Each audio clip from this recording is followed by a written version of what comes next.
All right, guys, so we got to talk about New York Mayor Bill DeBlasio's plan to reopen elementary schools in New York City. Now, with that being said, they had a 3% positively test rate that they were going by, that they originally kept the schools closed in. Now, he's not going to reopen middle and high schools. One of the biggest reasons why he's opened up the elementary schools over the junior high and high schools, or middle schools, as some people would actually call them, is because of a belief that the virus doesn't really affect small children as much as it affects older children and adults. Now, I understand why people are a little bit concerned and a little bit afraid, because this virus can mutate and affect small children at any point. So I get the concern, but overall, I think this needs to happen, mainly because you just don't want kids to fall behind. Now, I want you to understand that I do like the way he's doing this, because he's actually giving parents a choice. Now, he's drawing down the hybrid learning thing where everything is online, but the students can only show up to in-person instruction if their parents sign them up for that. They can still do hybrid learning. In fact, they could even do like homeschool. You know, he's actually giving them an option. And I think that this is not out of his good graces, of course. I think Bill DeBlasio is probably one of the most tyrannical people I've ever seen. Like even if you're on the left, you have to agree, some of the things that this guy has done is ridiculous. Some of the restrictions that he's done is ridiculous. You know, some of the high taxation, despite the fact that we're in a global pandemic where people have lost their jobs, for some reason, he just doesn't seem to care a lot about the people. So I think what's happening was that basically the citizens came out against this. And the citizens started speaking up, because the citizens were probably seeing that their kids were falling behind. You know, America, you know, despite all our money and despite the fact that we have some of the most prestigious schools, especially on like higher learning, you look at Duke, Harvard, Spelman, Morehouse, I mean, MIT. You look at some of the most prestigious flagship schools that a country could have, and they're right here, right? But however, when those kids come up through the grade school system, we notice that there are problems. So that's why you have so many people who don't go to college, because these grade schools aren't preparing them for college. You know, they are teaching them a bunch of useless stuff that they will never use, and they're not teaching them things that they got to know on the next level. And so you have a lot of kids who just don't bother to go to college because their grade school experience was so freaking terrible.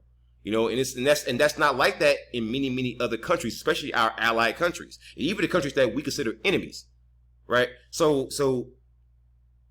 I get why this had to happen. The one thing that I will caution people to do is we need to watch this and see what happens. And this being that New York City is one of the most populated cities that we have in the country, I mean, it is huge. I mean, the size of New York, the population there, it is just staggering compared to European nations, right? So we should actually view this, and other countries should actually view this to kind of see what happens. I am very interested to see what are some of the precautions that he's going to take. I understand what's written, but I want to see the precautions in real time. Are kids going to be required to wear masks? Because I noticed that a lot of small children, it's, you know, even in states that have restrictions like Washington State, you know, a lot of people don't put masks on their small children, mainly because there's this belief that the virus doesn't really affect small children. And on top of that, it's harder for smaller children to breathe through many of those masks. So I get why they're doing that. But at the same time, you know, what's going to be done in terms of keeping those kids safe? Because even if you say that the virus doesn't really affect kids a whole lot, given the population numbers, right? You're talking about 1.1 million kids in one city. That's a lot of children, right? So even if the virus has a low kill rate and doesn't really affect, you know, small children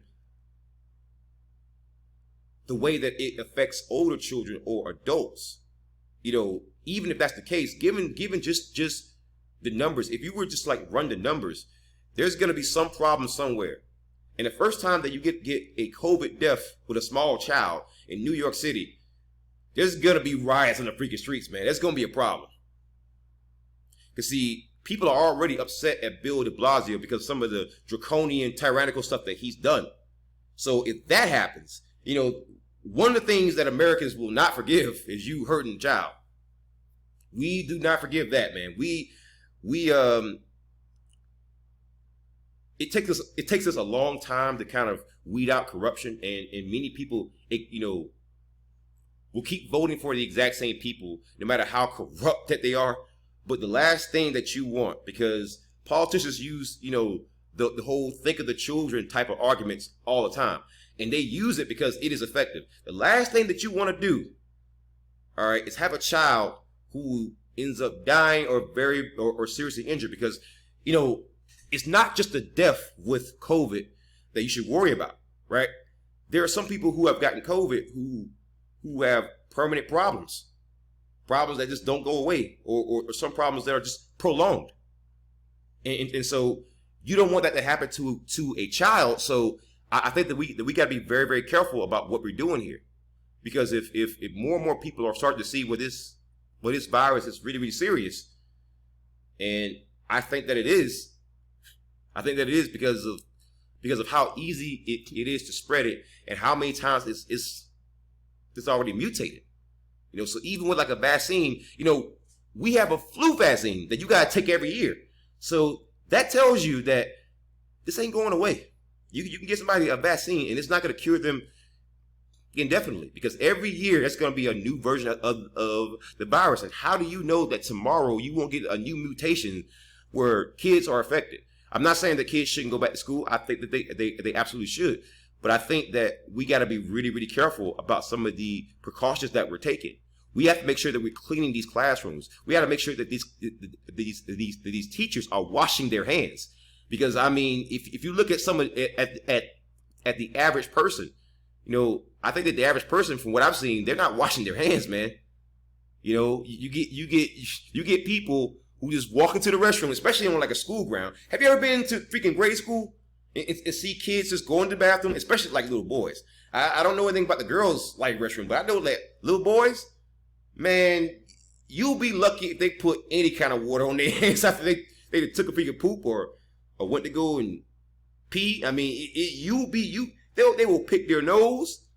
They'll do all kinds of stuff in freaking bathrooms, and those bathrooms are filthy. So I'm really, really worried. What I think that we should do is have hall monitors in those restrooms, and hall monitors around the school, to make sure that these kids are practicing basic hygiene, because we know that even before the pandemic, they weren't really doing that. If you ever had like a small child, and I have, man, it is difficult to even get them to take a freaking bath, let alone wash their hands. And that bath, you're giving it to them. And it's difficult even then, even though you're the one that's actually administering the bath. They give you a hard time with that. You got to play all kind of games and tricks and try to like bribe them and stuff. So getting them to wash their hands when you're not even present, you got to think these teachers are already overstressed. They already got overpacked classrooms. So you think that they're going to sit there and take the time to make sure that these children are washing their hands? No. So I think that we gotta walk very gingerly here, because this is New York City, and New York City is known to be cold. In colder environments, viruses love that. So I think that it's great that the schools, at least the elementary schools, are open back up. I would consider them, the junior high and high schools too. But I think that we should keep a close eye on this and use it as a litmus test for the rest of the country. Because if things go awry in New York City with all the resources that they have, and with all the public funding, federal funding that they have, and with the population size that they have, that should tell us a lot about what we should do going forward with this virus. I'm not sure if we should do a more combination of distance learning with in-person teaching, or if we should encourage more parents who want to actually homeschool their kids, who might have somebody who, if you got a 2-parent home, and that's I know it's relatively rare like these days, but But they do exist. So if you have a 2-parent home, you have one person that's staying home who has the ability to teach their children. Why not? And that's less children that are around to potentially spread this virus. So again, I think that this is going to be a very tense moment. It's going to happen on December the 7th, and I'll be keeping my eye on this because I'm a little bit nervous. I got to be honest with you. I'm very nervous because I've seen where this virus, man, it can wreak havoc. So I think that we should keep an eye on this, and I will make additional videos if I see anything that happens. With that being said, guys, just be safe out there. Wash your hands. Please wear a mask. I know that it can be inconvenient for some people, and I understand that some people can't do it, and I totally get that. But if you can do it, man, if you can just try to take those basic steps, man, just to try to save lives, man, and not only save lives, but prevent people from getting sick, please do so. If you got to work, and if you got to go out to go out and get groceries, or to go out and get things that you need, things that you want, try to limit that as much as possible. Use online ordering. Use the delivery system. Use Uber Eats, DoorDash, Grubhub. Use those kind of things. You could actually shop online at a grocery store, and a driver will literally drive your groceries to you. And to be honest with you, given the holiday rush that's going to be coming, given how people have been acting, especially now that I went to the corner store that's like right around the corner from the place that I'm actually staying now, and you're already seeing like toilet paper restrictions already. They're saying, hey, if you see like a big pack of like 8 to 10, 24 or 36, pack of toilet paper, you can only buy one there. Or if it's like a single roll, you can only buy 2 to 4, in most cases. So if that's already happening, I would highly encourage you to use online ordering, because for one, it's a little bit safer, and two, you don't have to sit there and fight that holiday traffic or get socked out over the last roll of freaking toilet paper. That being said, guys, I love you all, and please be safe. Horns up, and peace out.